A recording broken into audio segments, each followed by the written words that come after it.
Bom, pessoal, boa noite. Prazer poder estar aqui, eh, e ter a noite aqui livre. De sábado para mim é bastante complicado, né, pelas coisas da igreja. Ou eu estou com alguma coisa na igreja, ou eu estou em algum lugar com a banda, ou em algum evento. E quando eu não tenho nada, eu fico bem quieto e me escondo, porque aí eu saio com a minha mulher e eu faço alguma coisa. Então, o sábado é difícil para mim, né? Às sextas-feiras também a gente às vezes tem evento, mas essa daqui eu estava livre. Conheci o Giancarlo através da Tamires e do Jonathan, lá de Curitiba, que eles têm o Crentaços, né? O podcast. Participei com eles, conheci eles, acho que eu conheci pela primeira vez, foi num Rock no Vale, se eu não me engano, ou num outro evento desse tipo, assim, que estavam com o stand, o Crentaços, a gente bateu papo. Aliás, eu gosto muito da Tamires e do Jonathan, são dois corações incríveis. Sempre que eu vou para Curitiba, a gente se encontra para tomar café, bater papo e conversar, né? São muito queridos. E aí eu conheci o Giancarlo também, participei de dois ou três podcasts, eu não me lembro agora, e foram muito legais. E eu acho muito legal poder conversar com gente que está sintonizada, né?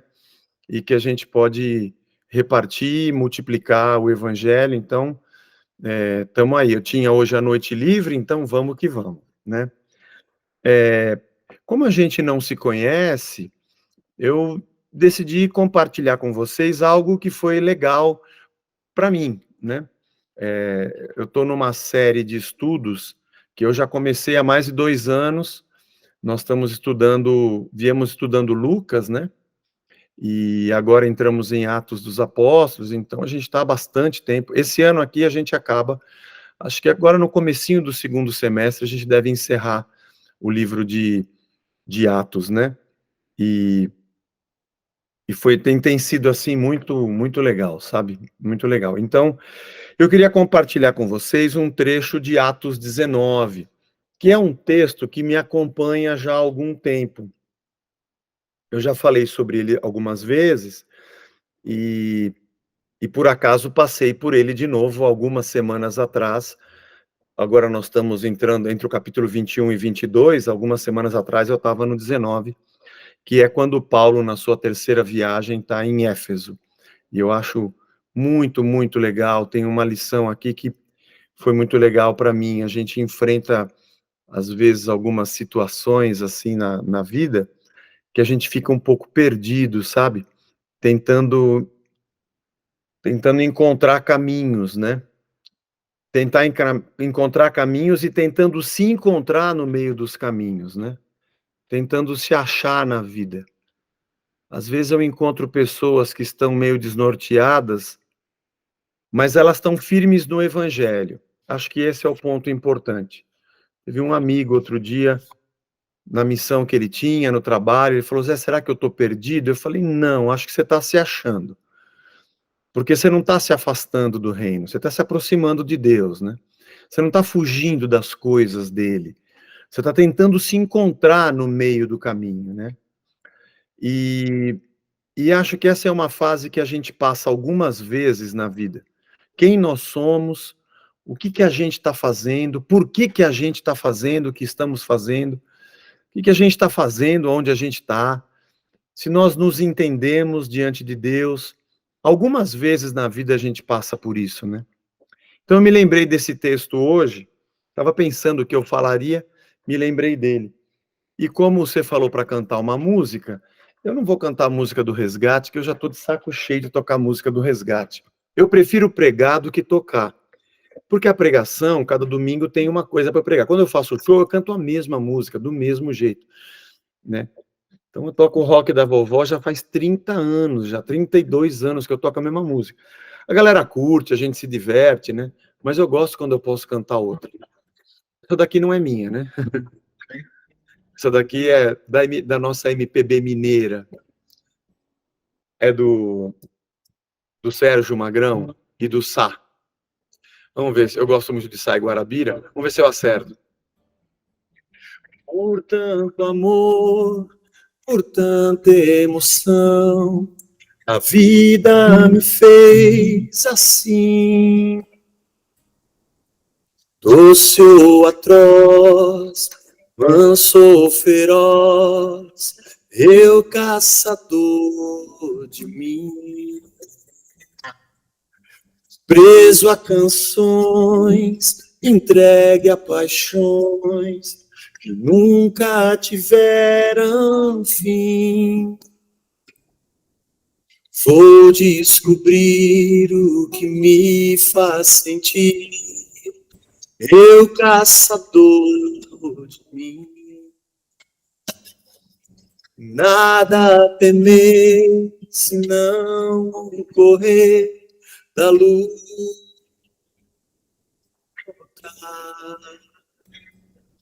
Nada a fazer, senão esquecer o medo.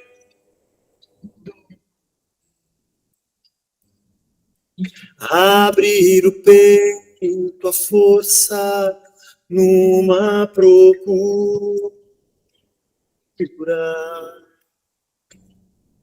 Fugir às armadilhas da mata escura.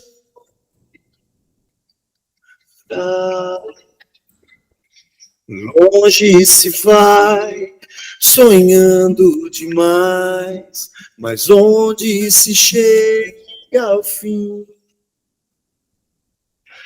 Vou me encontrar longe do meu lugar, eu caçador de mim. Nada a temer, senão o correr da luta.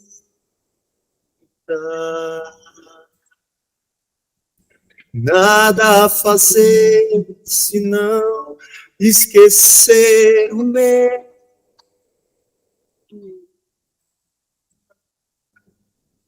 Abrir o peito, a força numa procura.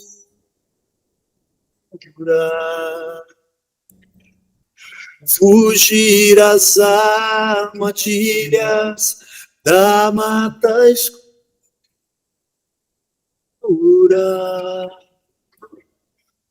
Longe se vai, sonhando demais, mas onde se chega ao fim?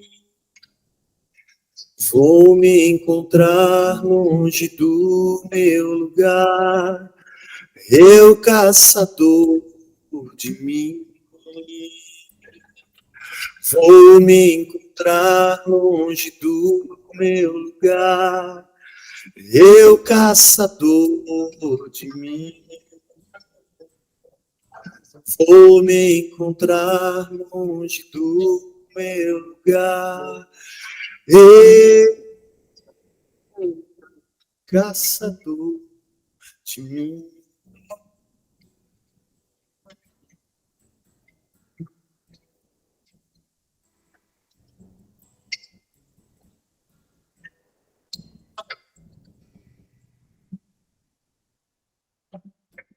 Muito bom.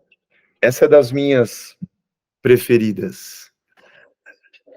Essa daqui me acompanha há pelo menos uns 40 anos, quando eu descobri pela primeira vez, ou até mais, acho que até um pouco mais. Ainda era adolescente ainda. Quando ouvi pela primeira vez o álbum 10 Anos Juntos, de Sai Guarabira, que um primo meu tinha comprado, eu gravei numa fita e ouvi até gastar. Eu já gostava do Terço, Flávio Venturini, né? Eu sou quase um devoto da MPB mineira. A MPB mineira é muito rica, Lô Borges, Milton Nascimento, né, 14 Bis, e Sai Guarabira, não sei se eles são mineiros, mas estão sempre junto com a galera ali, né? Então eu gosto demais, sou. Paulo estava na sua última viagem, ele estava na cidade de Éfeso. Éfeso era uma cidade muito doida. Ela tinha o templo de Diana dos Efésios, né? Diana era a deusa da fertilidade. uma imagem cheia de seios, que representava a grande fertilidade da terra. Era também a Ártemis dos gregos, né? Era a mesma entidade que eles criam. Tinha um templo de Diana que tinha mais de 5.000 metros quadrados. Era uma das 7 maravilhas do mundo antigo, era um negócio suntuoso. Vinha gente do mundo inteiro para conhecer o templo de Diana. Tinham as sacerdotisas cultuais, era todo uma busca enorme do mundo conhecido da época ao templo de Diana, porque eles diziam que Diana tinha caído do céu. É provável que um meteorito tivesse caído na região ali de Éfeso, e eles colocaram, há quem diga, né, os historiadores, devia haver uma pedra dentro do templo, e eles diziam que aquela era a Diana que tinha caído. Aí tinham as esculturas, né? E em torno de uma cidade assim, né, cheia de idolatria, era uma cidade de muitos templos e de muita religiosidade, né? De muita busca por espiritualidade e por sucesso, por fama, né? Por plantio, colheita, fertilidade em todas as áreas, né? Então era uma cidade muito concorrida. E quando Paulo chega lá, Éfeso é a cidade que ele mais fica nas suas viagens. Ele fica quase 3 anos na cidade de Éfeso. Ele ensina numa escola de um cara chamado Tirano, devia ser algum mestre de filosofia grega. Em vez dele ficar na sinagoga, que estava dando buchicho, a religião judaica não gostava muito do que Paulo falava, ele ficou pouco tempo na sinagoga. Logo ele foi para essa escola de Tirano e ficou lá mais de 2 anos depois ainda falando, quase 3 ao todo, né? E o texto diz que muita gente da Ásia, da região, vinha e afluía para Éfeso, agora não mais só por causa do templo de Diana, mas também convertendo-se ao evangelho e levando o evangelho para suas cidades de volta, porque Paulo estava lá. Tem até um fato interessante que que os caras que se convertem e vão conhecendo a palavra em Éfeso, eles vêm até Paulo confessando os pecados. Eles já vão chegando e dizendo, eu preciso de Cristo. Era assim um fenômeno de arrependimento. E eles traziam os livros de magia. Já havia naquela época os livros de magia, de alquimia, né? Para a galera fazer mágicas, para tentar resultados, né? No seu trabalho, com dinheiro, com sentimento, com plantio, com colheita. A religião é sempre uma alquimia humana para tentar mover a divindade a seu favor, né? E diz que quando os caras trouxeram os livros, eles queimaram numa praça, está lá no verso 19, lá em cima, que calculando o preço, deu mais de 50.000 denários. Isso aqui é um dinheiro que você não pode imaginar. Isso aqui é grana demais, demais, demais. 50.000 denários, meu. É grana que uma pessoa não conseguiria juntar trabalhando normalmente. E isso começou a gerar um problema em Éfeso, principalmente porque do verso 23 em diante, o texto diz assim: por esse tempo houve grande alvoroço acerca do caminho com letra maiúscula, né, que é o pessoal que cria em Jesus. Pois um ourives chamado Demétrio, que fazia de prata nichos de Diana e que dava muito lucro aos artífices, convocando-os juntamente com outros da mesma profissão, disse-lhes: senhores, sabeis desse ofício, que desse ofício vem a nossa prosperidade. Estais vendo Parece e que ouvindo... você ainda não configurou o iMessage. Para quem você quer enviar? Toda hora que eu estou falando, essa Siri entra, fala, preciso desligar esse negócio aqui. Eu estou falando, ele quer me responder. Sabeis que deste ofício vem a nossa prosperidade? Estais vendo e ouvindo que não só em Éfeso, mas em quase toda a Ásia, esse Paulo tem persuadido e desencaminhado muita gente, afirmando não serem deuses os que são feitos por mãos humanas, não somente ao perigo de a nossa profissão cair em descrédito, como também o do próprio templo da grande deusa Diana ser estimado em nada, e ser mesmo destruída a majestade daquela que toda a Ásia e o mundo adoram. O cara estava louco da vida. O cara fazia nichos de Diana, vendia estatueta, e era ourives. Ele era meio que o presidente do sindicato dos ourives de Éfeso, armou ali uma assembleia, né? Ouvindo isso, encheram-se de furor e clamavam: grande é a Diana dos Efésios, e começaram a gritar. E foi a cidade tomada de confusão. E todos a uma remeteram para o teatro, arrebatando os macedônios Gaio e Aristarco, companheiros de Paulo. Arrastaram os caras para lá, para o teatro da cidade. Querendo esse apresentar-se ao povo, não lhe permitiram os discípulos, porque Paulo queria ir para lá.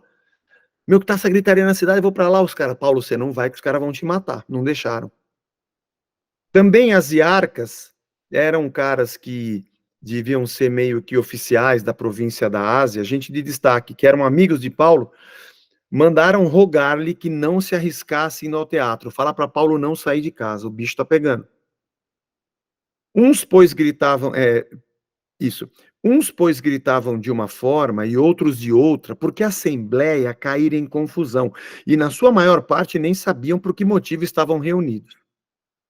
Então tiraram Alexandre dentre a multidão e, impelindo os judeus para a frente, este, acenando com a mão, queria falar ao povo. Quando, porém, reconheceram que era judeu, todos a uma voz gritaram por espaço de quase 2 horas. Grande é Diana dos Efésios! Grande é Diana dos Efésios! Os caras ficaram 2 horas gritando.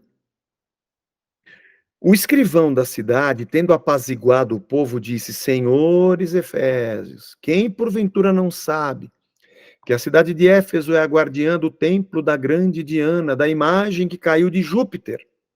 Ora, não podendo isso ser contraditado, convém que vos mantenhais calmos e nada façais precipitadamente. Porque esses homens que aqui trouxestes não são sacrílegos, nem blasfemam contra a nossa deusa. Portanto, se Demétrio e os artífices que o acompanham têm alguma queixa contra alguém, há audiências e procônsules que se acusem uns aos outros, mas se alguma outra coisa pleiteais, será decidida em assembleia regular. Porque também corremos o perigo de que por hoje sejamos acusados de sedição, né, de insurreição, não havendo motivo algum que possamos alegar para justificar esse ajuntamento. E havendo dito isso, dissolveu-se a assembleia. Acontece que Roma, quando não só Éfeso, mas todas as cidades foram agregadas, né? Aqui no caso era a província da Ásia, eles tinham procônsules que trabalhavam nessas províncias, ligados a Roma. Mesmo que em alguns aspectos, como Éfeso, por exemplo, era uma cidade que um certo modelo democrático era mantido da antiga Grécia, porque eles tinham um teatro e tinham assembleias regulares.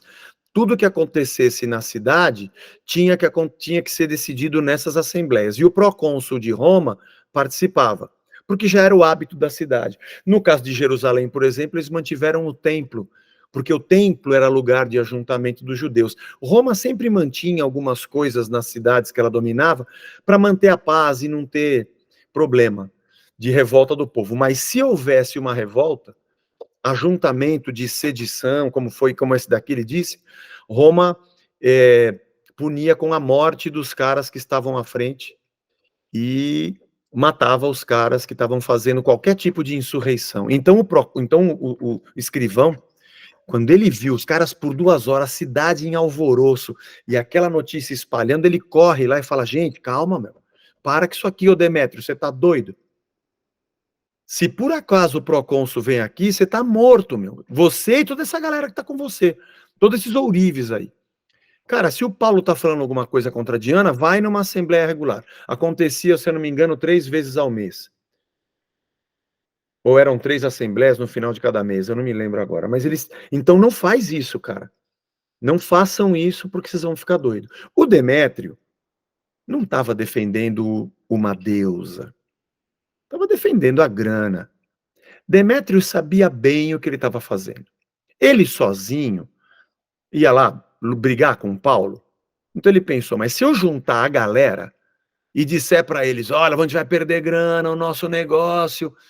Ele sabia que ele estava movimentando uma massa. Ele sabia o que ele estava fazendo.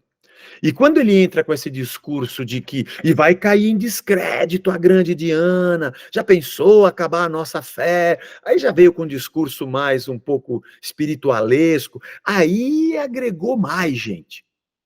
Esse Demétrio sabia bem o que ele estava fazendo. Paulo sabia o que estava fazendo, porque Paulo tinha uma vocação. Ele foi chamado por Deus para levar o evangelho. Ele, nessa terceira viagem, na segunda, na primeira também, sempre teve oposição. Ele passou por chicoteamento, ele passou por apedrejamento, ele passou por prisão, passou por fome, por perigos. Lá em 2 Coríntios ele conta todas as agruras que ele passou nessas viagens. Mas ele não desistia. Inclusive, o final dessa viagem, ele volta para Jerusalém, sabendo que em Jerusalém ele vai ser perseguido, porque Deus estava falando para ele, ele vai assim mesmo. Porque ele sabia o que ele tinha que fazer. Ele tinha uma vocação, mesmo que ele tivesse perseguição, ele sabia que era lá que Deus o queria. E esse cara, o escrivão da cidade, também sabia. Ele sabia que se tivesse aquela assembleia e o procônsul aparecesse, estava todo mundo morto. Iam pegar lá todos os cabeças, os ourives, o Demétrio, e talvez até ele, porque pelo jeito ele conhecia o Demétrio, vamos parar com esse negócio aqui, que isso aqui o nosso pescoço vai, nossa cabeça vai rolar, cara. Vocês não, o que vocês estão fazendo? Obviamente que talvez na cabeça do Demétrio, se ele arma uma grande turba e esses caras apedrejam ou matam Paulo, sai da mão dele, entendeu? Ah, eu só falei uma coisa, mas o povo se descontrolou, e quando é uma coisa que é um linchamento, não tem cabeça, ele pensou que pudesse fazer isso, talvez, né? Mas o escrivão falou, cara, não faça isso, porque o escrivão sabia que tinha que parar aqui. O Demétrio sabia que tinha que começar de algum jeito, mas o escrivão sabia que tinha que parar de qualquer jeito. E o Paulo sabia que tinha que continuar pregando. Mas o versículo número 32, eu acho ele mais interessante. Esse versículo falou bastante comigo há alguns anos atrás. Muito. Quando a gente estava recomeçando a vida, nós estávamos no início da Casa da Rocha, e diz assim que uns, pois, gritavam de uma forma e outros de outra, porque a assembleia caíra em confusão. E, na sua maior parte, nem sabiam por que motivo estavam reunidos. Isso aqui é um negócio que me fez pensar. É gente que vê a bagunça e fala: o que está acontecendo? Não sei, tem um povo andando aí, gritando, o grande é Diana dos Efésios. Será que é uma marcha para Diana? Pode ser, vamos entrar. Outros talvez não entendiam bem o que estava sendo gritado, estava lá no meio cantando o hino do Corinthians, vamos gritar também, estava lá no meio. Foram para o teatro era lugar de arte e de assembleias, eles usavam para isso, né? Não era um lugar que o povo ia sempre, que legal, vamos para o teatro, vamos lá, né? Sabe aquele moleque que matou aula? Matou aula, tá com a mochila nas costas, pegou dinheiro do ônibus para tomar sorvete, né? Viu aquela bagunça, vamos entrar, vamos entrar. A maioria das pessoas nem sabiam o que estava fazendo, mas estavam gritando. Uns gritavam de um jeito e outros de outro. Talvez uns pensassem que era mesmo uma marcha, os ourives pensando que estavam fazendo um motim contra um levante contra Paulo, outros talvez achassem que era alguma festa para Diana, outros achando que era algum tipo de manifestação ou alguma festividade, sei lá, mas tinha gente que não sabia, mas a maioria não sabia o que estava fazendo ali. Eu sempre brinco assim, imagina que a mãe vai na quitanda, passa em frente o teatro e vê o filho lá gritando: o que você está fazendo aqui, moleque? Não sei, tá matando aula? Tá matando essa? Você matou aula, né, seu safado? O que você está fazendo aqui? Não sei. O que é esse povo aqui? Não sei. Todo mundo veio, eu vim também. Estão gritando, eu também tô. Estão aplaudindo, eu também tô. O que você está fazendo aqui? Isso aqui me pode virar morte, isso aqui. Você está louco? Sai daí. Vamos para casa. Vai para a escola. Sai daí. E quando eu li esse texto, isso há, sei lá, uns 10 anos atrás, mais ou menos, foi uma coisa que foi assim de Deus no meu coração, né, porque eu estava num momento em que eu estava tentando me achar. Por isso que eu cantei essa música, Eu Caçador de Mim. Eu estava tentando entender que caminho eu deveria seguir. A direção eu sabia para onde era. Eu tinha deixado para trás uma experiência religiosa e não queria mais voltar para ela. A direção eu sabia, mas eu estava precisando de luzes, de faroletes, sabe, de lanternas, de gente que eu pudesse encostar, de pessoas que pudessem me apoiar. E nessas você sai tateando um pouco no escuro. E também, às vezes, dá vontade de chutar tudo pro alto. Dá vontade de. Aí você ouve uns malucos falando um monte de besteira, negando um monte de coisas da fé, e você acaba dando ouvidos para isso também. Porque quando você não tem certeza do que Deus está fazendo com você, você não vai saber nem para onde ir, nem aonde ficar, nem o que fazer. Porque, na verdade, tudo se responde com uma única resposta: quem é você? E aí eu percebi que Deus estava me dizendo assim: o que você está fazendo aí? Por que você está gritando com esses caras aí? Ou por que você está gritando com esses outros agora? Você sabe o que você está fazendo aí? E eu tinha que dizer: não sei, Senhor, eu estou tentando me achar. Eu sou um caçador de mim. Eu não sei onde é que eu estou, mas eu vou me encontrar longe do meu lugar, num lugar que eu não imaginava. E foi nesse momento que eu percebi que Deus estava querendo me dizer que eu precisava de voltar a entender quem eu era, aonde tudo começou, o motivo de eu decidir segui-lo, como se deu a minha vocação e o que de verdade Deus tinha feito na minha vida, da onde Ele me tirou, do que de verdade fazia sentido para mim, que era o Evangelho, o que de verdade eu amava no reino, no meu ministério.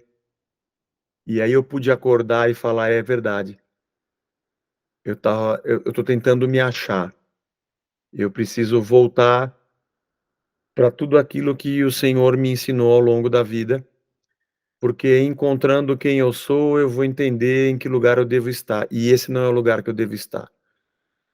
Então foi um momento de peneirar relações, me aproximar do que realmente importava e me afastar do que não me importava, de sair de perto de lugares que não tinha nada a ver comigo, porque no meio, como eu falei aqui do álbum de 2012, no meio da revolta, no meio da raiva, às vezes, é aquele ditado que a gente pega e joga água suja da bacia com o bebê dentro.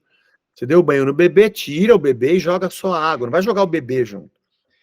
E a gente nessa de querer ser o justiceiro da fé, às vezes um pouco amargo, né, pelas machucaduras que o sistema religioso promove, a gente acaba abraçando alguns discursos e estamos lá no teatro gritando coisas que, na verdade, a gente não crê.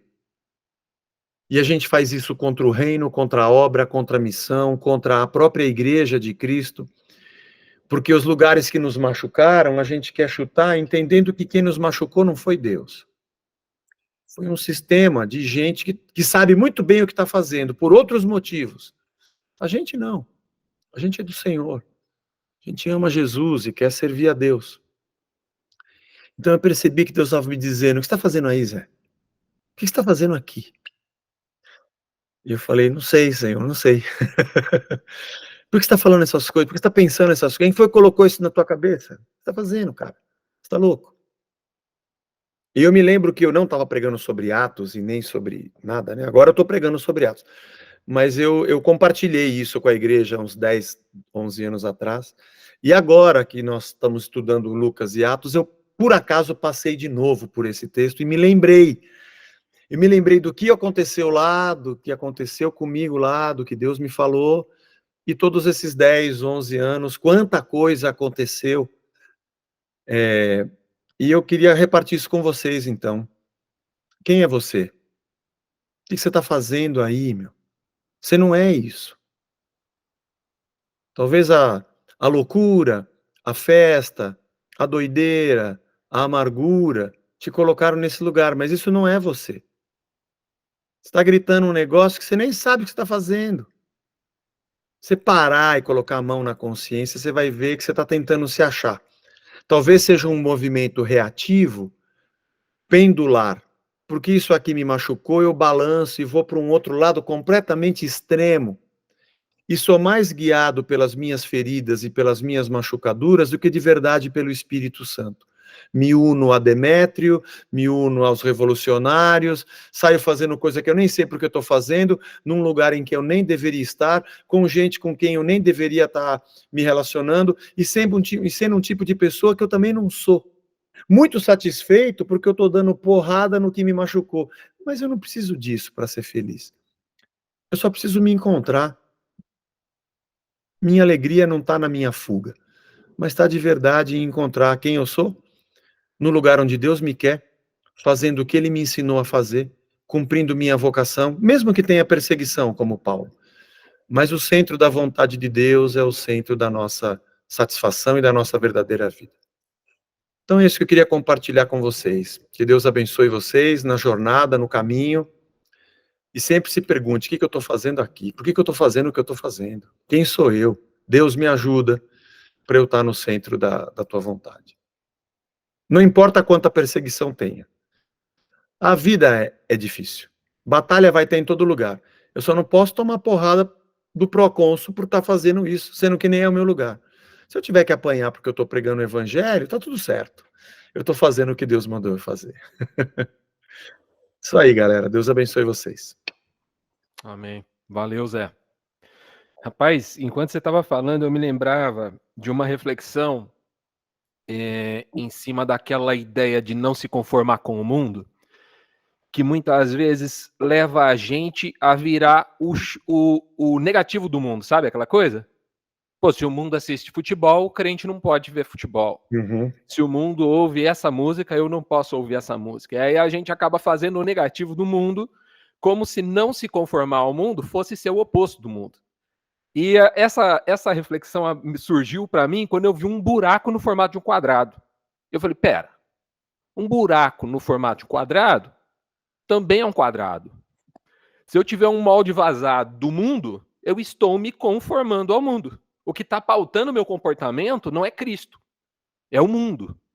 A Bíblia me manda não me conformar ao mundo, mas me transformar pela renovação da mente, renovação do entendimento. Eu não devo me pautar por aquilo que eu não sou. Eu devo me pautar por aquilo que eu sou. Se eu sou filho de Deus, se eu sou imagem de Cristo, esse deve ser o meu referencial e não aquilo que eu, né? Não tentar ser sempre o negativo, sempre o oposto, né? Mas esse é um desafio, isso que você falou desse movimento pendular, é um desafio constante, a gente fugir desse lugar, né? De ir para o extremo, né? Sempre virar, tentar se afastar daquilo. Eu confesso que é algo que me pega muito, sabe? Eu falo assim, cara, às vezes no trabalho, alguém fala assim, pô, você é crente, né? Tal, tal, tal. E eu falo, cara, mas eu não sou esse crente que você está pensando. Aí eu falo, não, pera, eu não devia ter falado isso. Eu não devia ter falado isso, porque eu tenho que mostrar para ele o que é ser um crente. Eu não tenho que ficar me pautando por aquilo que não é. Aquilo que na minha concepção não deveria ser, né? Eu não preciso dizer para o cara que eu não sou um pastor como Edir Macedo. Eu não preciso dizer isso. Né? A minha vida tem que mostrar o que é ser imagem de Cristo. Seja parecido com o Edir Macedo em algum aspecto ou diferente dele em outro aspecto. Né? Eu preciso me pautar por Cristo, não por aquilo que eu não quero me assemelhar. Né? E às vezes a gente guiado pelo ódio, né?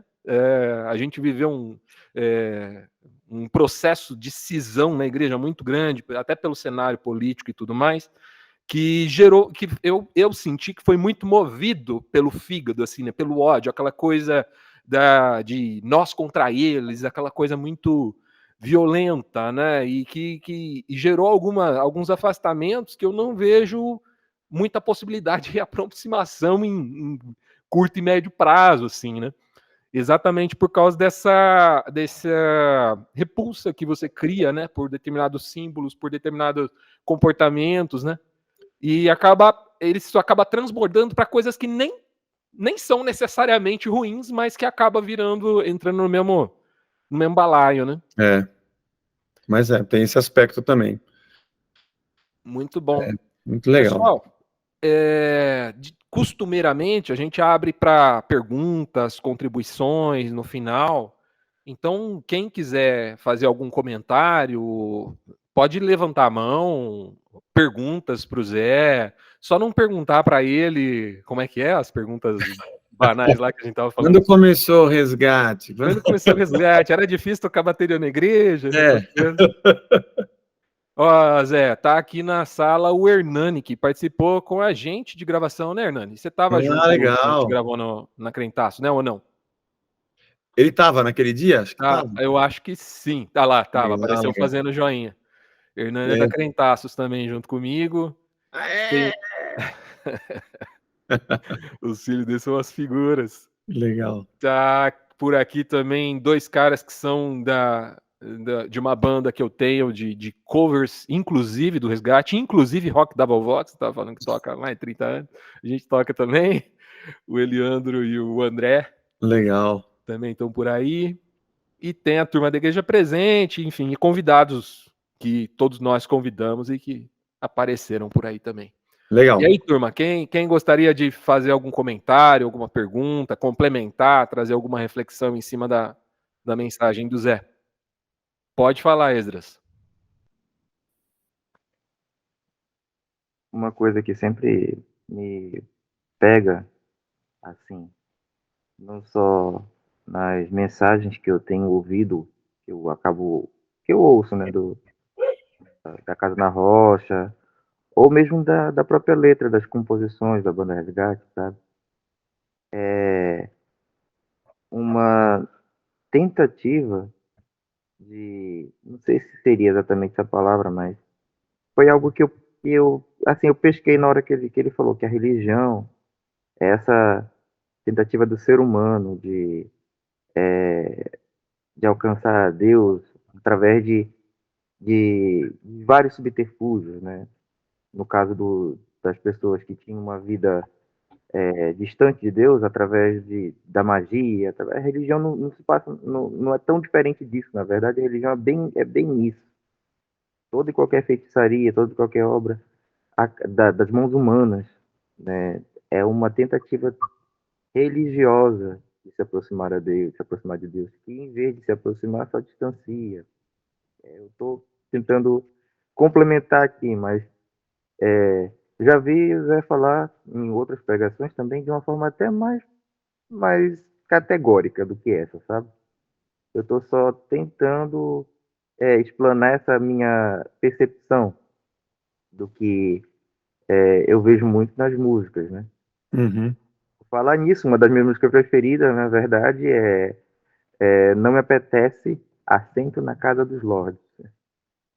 Né? E todas as músicas, de certa forma, elas... Vai Babel também é muito boa para poder dar um gancho para isso, né? Mas Eu Quero Ser um Cão é uma música assim, tipo assim, que nega tudo aquilo que a gente vê, né? Que tudo que é comumente aceito, que é consensualmente aplicado pela indústria da religião cristã, né? Eu acho que isso é mais que uma indústria, isso é um negócio, é algo, sei lá, não é só por dinheiro, não é só por... o dinheiro é o objetivo, mas não é só por dinheiro, não. É para controle, é para manipulação, é para muita coisa, na verdade. É uma coisa que, querendo ou não, nas pregações do Zé na Casa da Rocha e nas músicas do Resgate, eu vejo uma denúncia a tudo isso e um conforto, né? Pensando, não sou só eu que sinto. Uhum. Eu acho que esse é um grande inimigo que a gente tem hoje. Nas cartas de Paulo, ele tem 2 grandes embates: a cultura helênica e o gnosticismo, e os judeus e a religião judaica. Mais a religião. Quase todas as cartas dele, ele está batendo de frente com um religioso. No meu livro eu falo isso. Todas as vezes que Jesus teve oposição, todas as vezes que alguém tentou parar Jesus, todas as vezes que alguém tentou acusá-lo, inventar acusação contra ele, descredibilizá-lo, persegui-lo, matá-lo, sempre que teve alguém em oposição a Jesus, esse alguém ou era um saduceu, ou era um fariseu, ou era um escriba, era um religioso. O evangelho de Cristo não propõe para nós um comportamento religioso nesse aspecto. O evangelho é o contrário da religião. Na religião eu tenho que fazer uma folha de figueira porque eu tô com medo de Deus, dele me ver pelado. A religião leva a pessoa a fazer um sacrifício para atrair a divindade. Esse sacrifício tem 3 intenções. Ou é porque eu tenho culpa, ou é porque eu tenho medo, ou é porque eu quero um benefício. Ou porque eu me sinto culpado, ofereço um sacrifício. Ou porque tenho medo de Deus pelo que ele pode fazer por mim, contra mim, ofereço um sacrifício. Ou porque eu tenho um benefício que eu quero alcançar, eu vou fazer um sacrifício. Na verdade, a religião propõe, isso aí vem desde o Antigo Oriente Próximo. Nós estamos falando do Crescente Fértil, estamos falando as primeiras civilizações em torno do Tigre, do Eufrates e do Rio Nilo. Isso aí é alguns milênios atrás, né? Então, sempre a religião aliás, vem desde o Éden. Quando você sai do Éden porque comeu do fruto e virou Deus de si próprio, decidindo o bem e o mal, você tem que fazer alguma coisa para se aproximar de Deus. A própria religião judaica, dada por Deus ao povo, era uma maneira do homem com um coração verdadeiro se arrepender diante de Deus com o sacrifício. Mas ele deveria compreender que o que Deus queria não era sacrifícios feitos por mãos humanas, mas era um coração contrito. Isso está lá em Miqueias, né? O que Deus esperava do homem. Se bem que Jesus, ele é um sacerdote segundo a ordem de Melquisedeque, não segundo a ordem de Levi, né? Então, Jesus não veio propor uma nova religião, ele veio dizer que agora não é mais essa a lógica. Agora você não vai mais ao templo, porque a união de vocês é o meu templo. Vocês não têm mais um dia como sábado para me buscar, porque eu estou convosco todos os dias. Não precisa de um sacerdote, eu sou o sumo sacerdote, e não façam sacrifício, porque eu sou o sacrifício pela vida de vocês. Então o evangelho é o contrário da religião, né? Por isso que a religião gera domínio, a religião gera esse tipo de controle, né? E envolve dinheiro também. Eu escrevi esse livro, Diálogos com Jesus, que é o diálogo de Jesus com os religiosos, sem fazer propaganda do meu livro, mas ele é bem interessante e trata bastante disso. E essa é uma tônica da minha pregação. Eu sou um cara que bato contra o sistema religioso, porque não tem nada melhor do que a religião para afastar as pessoas de Deus. Elas se sentem justificadas religiosamente, porque estão cumprindo ritos e sacrifícios, mas esse povo me honra com os lábios, mas o seu coração está longe de mim. A melhor maneira de uma pessoa ficar longe de Deus é ter uma religião.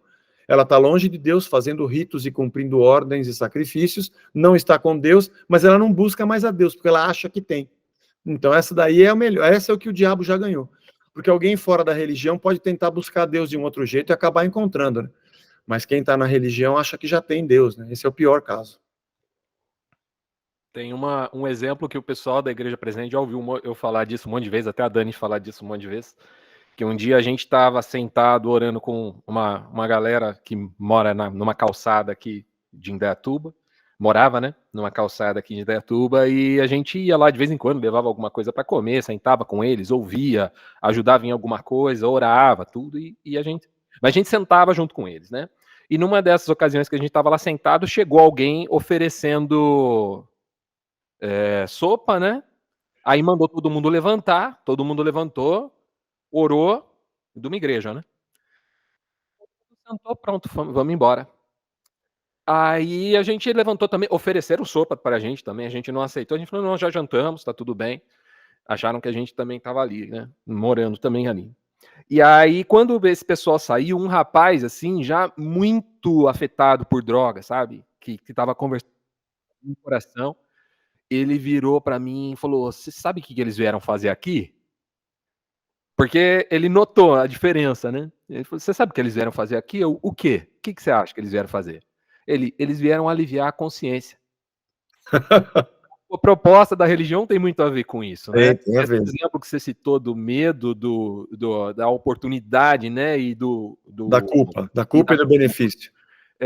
Tá numa mensagem do Ed de alguns anos atrás, né? Em que ele fala de como os religiosos utilizam essas 3 ferramentas para te fazer entregar tudo, para te fazer, né? Virar membro ali e deixar todos seus recursos ali, né? Quer dizer, acaba virando a religião, talvez ela seja tão usada para explorar, porque é fácil usar, né? É fácil, ela serve a esse propósito humano, né? Então é facinho manipular, né? E aí quando você questiona o cara, não, mas eu sou ungido, Deus me mandou falar. Se você está questionando, você está errado, né? E ponto, né? Pessoal, vamos lá, quem mais tem algo a trazer aí, compartilhar?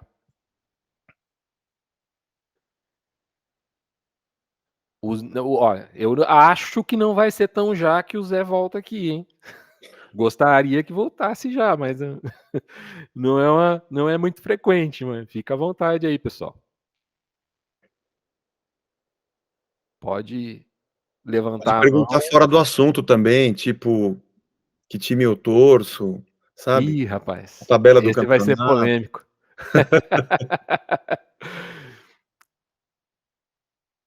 Eu digo que na Bíblia tem um versículo que diz como o Palmeiras florescerá o justo, né? E foi o que achou, foi Moisés, né, no deserto, Pois achou é. um lugar que tinha 70 palmeiras. Palmeiras. Ué. Tá na Bíblia, né? A gente não pode questionar, né? Aí tem uns irmãos lá na igreja que falam, mas Deus é fiel. Eu falo, sim, mas não é gavião. Misture as coisas. Ele é fiel, mas não é gavião. Boa. Tem o C de Santos, né? C de Santos. Tem sim. É isso, gente. Mas ninguém tem algo a trazer aí, a colaborar, compartilhar, perguntar?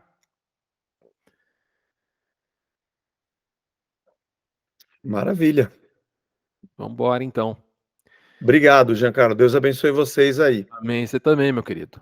É um prazerzão falar contigo de novo. Jeff chegou no final, ó. Ai, A gente vai colocar gravado, Jeff. Depois ele pega o gravado aí. Isso. Em geral, no fim da reunião, a gente abre para o pessoal que quiser trazer pedidos de oração, né? Então, quem tiver aí motivos de oração para a gente orar juntos aqui, a gente ora. Se não tiver motivos de oração, a gente ora também, né? Abençoando a todos, agradecendo a Deus por esse tempo. E aí, alguém gostaria de trazer algum motivo de oração para a gente orar juntos aqui? Riso, pode falar, querida. Boa noite. Para mim noite. foi um prazer ter o Zé conosco nessa reunião, aprendi muito. Muito bom. E gostaria de agradecer as orações que eu pedi a semana passada para minha irmã. Sim. Eu fui com ela hoje, ela fez o procedimento, deu tudo certo, graças a Deus, e ela está se recuperando bem, né? Então, só pedindo a Deus, só agradecendo a Deus, porque deu tudo melhor do que a gente estava pensando, graças a Deus. Que bom.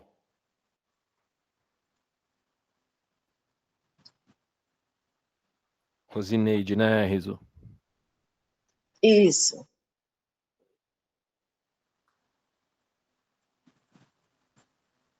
Mais alguém?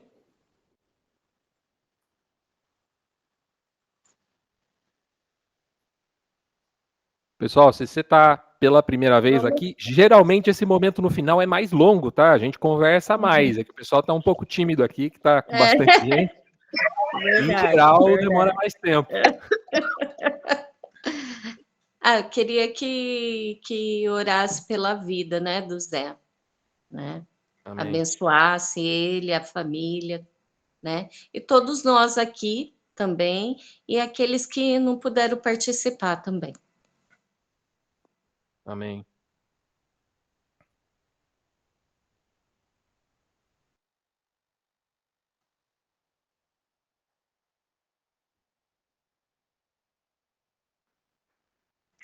Ô Zé, um astronauta atrás de você? Um quadro?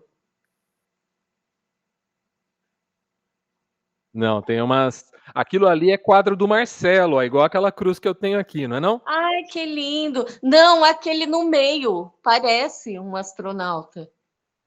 Eu tô ruim de visão, não é não? Certo. Esse aí. Aí, ó, Pensei que é. você... São os São os Beatles. 4 cavaleiros do Apocalipse. São os Beatles. Muito bom. Jean vai fazer uma tatuagem em sua homenagem, em sua. Eu vou fazer uma roupa tatuagem de astronauta por causa A música. da música. É Legal. muito legal a gravidade. Muito legal. Mais alguém quer trazer algum motivo de oração, de gratidão, de pedido? Vamos lá, então. Senhor Jesus, te agradecemos por esse tempo juntos. Te agradecemos porque o reino de Deus é um reino de amigos e nós nos reunimos aqui como, acima de tudo, como uma família, como amigos, como pessoas que se importam uns com os outros e que nós nos irmanamos nesse crescimento, nesse conhecimento, no aprendizado. Senhor, obrigado pela vida do Zé. Obrigado pelo tanto que ele nos abençoou ao longo de toda a nossa vida, Senhor. Obrigado pelo resgate, por tudo isso que eles têm feito na Casa da Rocha, pela profundidade que o Senhor tem dado às mensagens do Zé, por essa mente privilegiada que nós temos o prazer de receber aqui e de ouvir, Senhor. Que o Senhor guarde a vida dele, que o Senhor guarde de todo tipo de ambição que tira as pessoas do caminho, que o Senhor o guarde de tudo aquilo capaz de desviá-lo do centro, que o Senhor o guarde de todo tipo de perseguição, de pressão, que o Senhor preserve o coração do Zé. Senhor, e eu tenho certeza que esse é o pedido de muitos irmãos que são abençoados pela vida do Zé e de todos esses irmãos aí da Casa da Rocha, os irmãos do Resgate. Obrigado, Senhor, pela vida dele e clamamos e nos colocamos na brecha por esses ministérios, Senhor, que tanto nos tem edificado, que nos tem levado a reflexões profundas e um conhecimento cada vez mais profundo do Senhor. Nós queremos te agradecer, Senhor, com os corações jubilantes, Senhor, por causa do procedimento da Rosineide que nós pedimos na semana passada e que a Riso veio compartilhar que foi tudo bem. Nós te agradecemos pelo seu cuidado com a Rose, que o Senhor seja com ela, que a sua presença seja pura e perceptível na vida dela, que a sua vida seja transformada pela sua presença no dia a dia, em todas as experiências, pequenas e grandes que ela viver, ela possa perceber a mão do Senhor em cuidado, em amor, em misericórdia sobre a vida dela. Amém. Nós te pedimos por cada irmão aqui, te pedimos por cada visitante, cada pessoa que se dispôs a estar aqui com a gente essa noite, ouvir essa mensagem.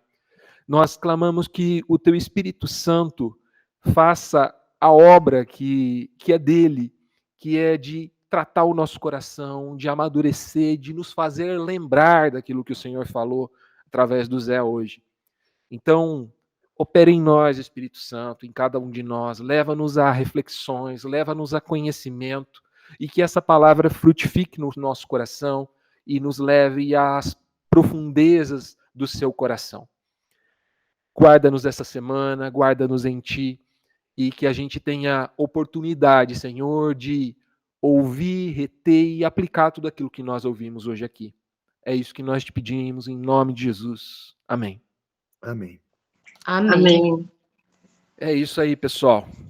Obrigado pela presença de todos. Obrigada, Sábado tchau, nós Valeu, estamos galera. nesse mesmo link, tá? Deus Então abençoe. fiquem à vontade aí. Vocês que vieram pela primeira vez, fiquem à vontade para chegar não nesse sábado, amanhã, no próximo sábado, às 20 horas.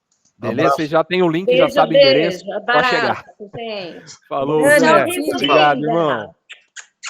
Tá. Abraço, pessoal. Tchau, tchau.